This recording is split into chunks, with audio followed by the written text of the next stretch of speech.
Hi everyone, welcome to the first of my mini lecture series. For each module, I'd like to provide basically my spin on the content, something that we deal with when working with faculty, and when they have these lectures, everyone thinks that they have to say the same thing that another person would say, just because they said it means that they're teaching. Also, that these lectures may tend to be 45 minutes. But in our experience as instructional designers, we realize that the field has changed, so that it's not so much that people have to say the things in order to be truth, but also to be able to curate things and just add their own thoughts on something instead of saying everything again. So instead of me going over, hey, what's instructional design, this lecture is really meant to say what's Brenda's take on instructional design. And in this case, it's the basics of instructional design. I don't necessarily want to say that this is the end of everything, or that this is encapsulating all of instructional design, but for some of you who may not understand what our area is, just to have at least a foundation about what is instructional design. Okay, so let's go ahead and jump into our first model, the ADDIE model. I'd just like to go over this one in particular because it's probably the most popular one in our field. It is the ADDIE Analysis, Design, Development, Implementation, and Evaluation. And for some of you, you probably dream about this model after hearing about it so much. But for some of you who may not have had the intro to instructional design and may not have heard of this before, again, it is a popular model in our field where the instructional designer walks from the analysis all the way through the evaluation process so that it's linear. But the reason why I've designed this graphic the way that you see it is to also show that it can also be, the parts can come in at different times too, so it may not have to be right after each other. So for example, on that yellow bar below, you see that it goes through analysis, design, development, implementation, and evaluation. But while you're in analysis, the process is connected so that you can maybe even go to implementation and then come back to analysis. Or as you're designing and you want to evaluate something, you go to evaluation and then you can also come back to that as well. So I just wanted to go over that model with you all and to kind of keep that in mind as you're designing too. Your readings will help explain this model some more, as well as your textbooks. And something I'd also like to do in my lectures, especially since this is online and because I'm also using technology as well, is to show how I design these slides as well, because you will be creating your own courses and also your own lecture. So here you see that I've designed this graphic by, and in my case, I looked for some PowerPoint templates which I found in Graphic River. This is one site that we go to go, and again it's Graphic River, to go and find creative PowerPoint templates that we can then take and then repurpose or redesign to match a color palette or our own needs at my instructional design department. And here, notice that the color palette matches. Then also I've created the graphic here. You're hearing my audio, which I then recorded through PowerPoint. And then actually, to mention a previous slide, the first slide you hear, when you heard that audio, I took that sound bit from Jamendo, which offers free music, royalty-free music.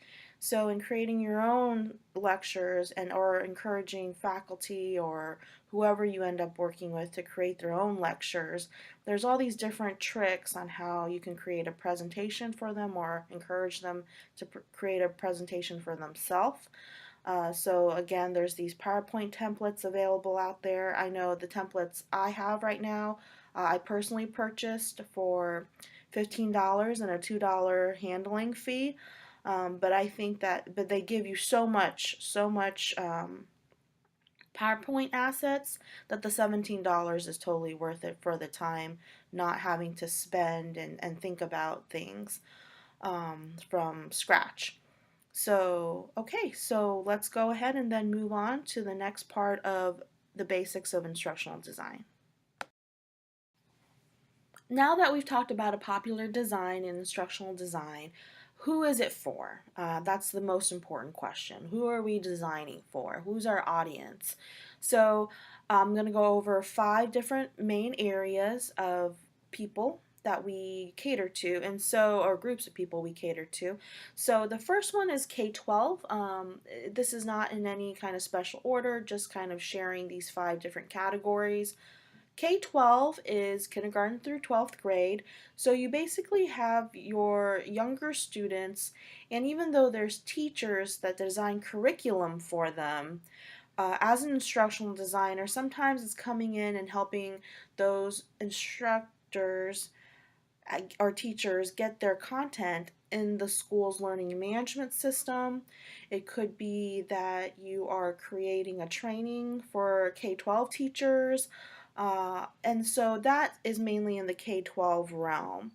Now, if we go to the next one, industrial, that's where you have your for-profit groups creating instructional design materials to help train. For example, Amazon is opening more instructional design positions so that trainings could be created for their employees.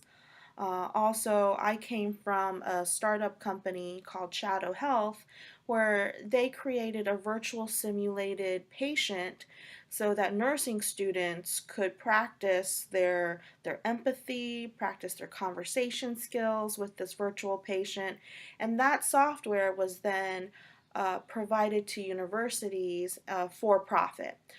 So that is kind of your industrial sector. Now, moving on to higher education, which is what we're in, higher education can be centralized instructional design units or decentralized instructional design units. That means that as a centralized unit, people can be working together. There's instructional design shops, they share ideas, and that's how they're their own department, they produce it. Now, not everyone works together like that. Some departments have their own instructional designers, and sometimes in that department you can be the only instructional designer. So then you have to then, and unfortunately, have to wear a lot of hats. So you're supporting faculty, you're designing content, you may also be tech support as well.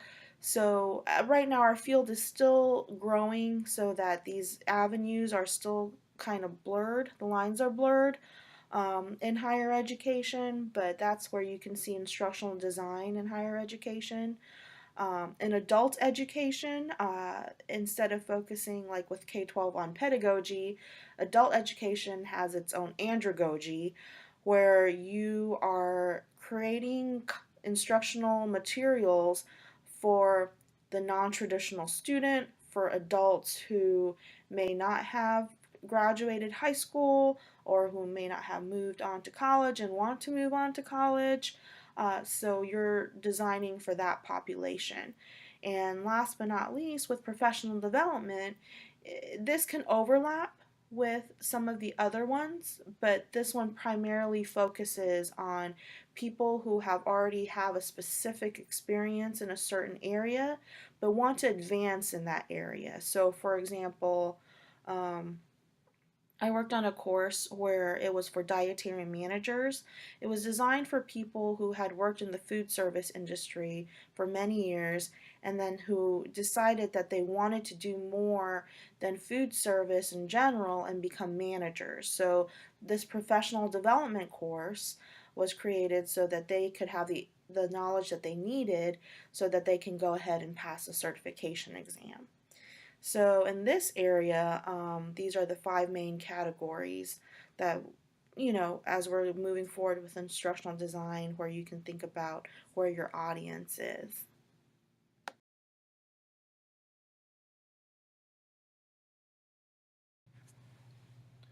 All right, so another big component that drives how we design is the format.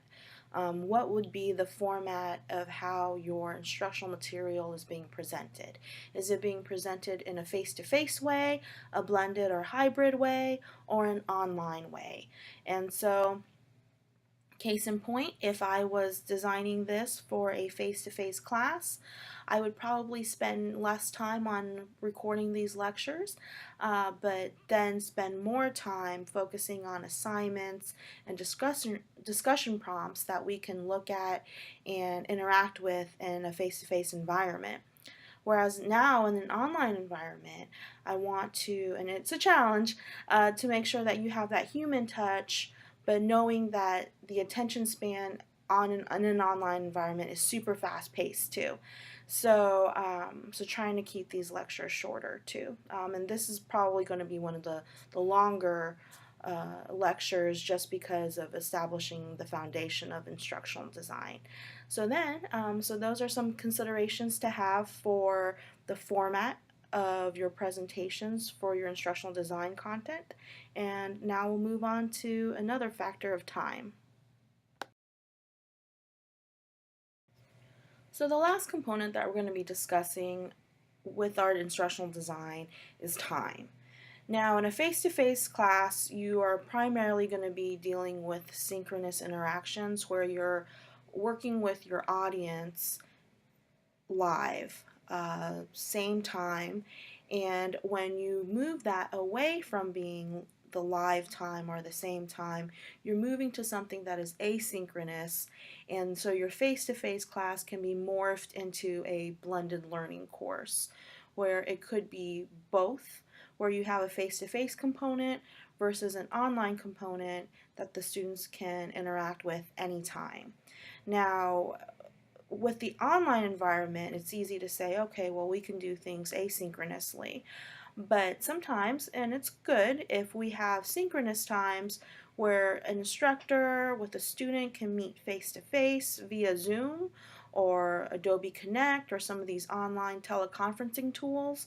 One of the presentations I'll be making at a conference is how language learning can be done telecollaboratively through tools such as Lingua Meeting.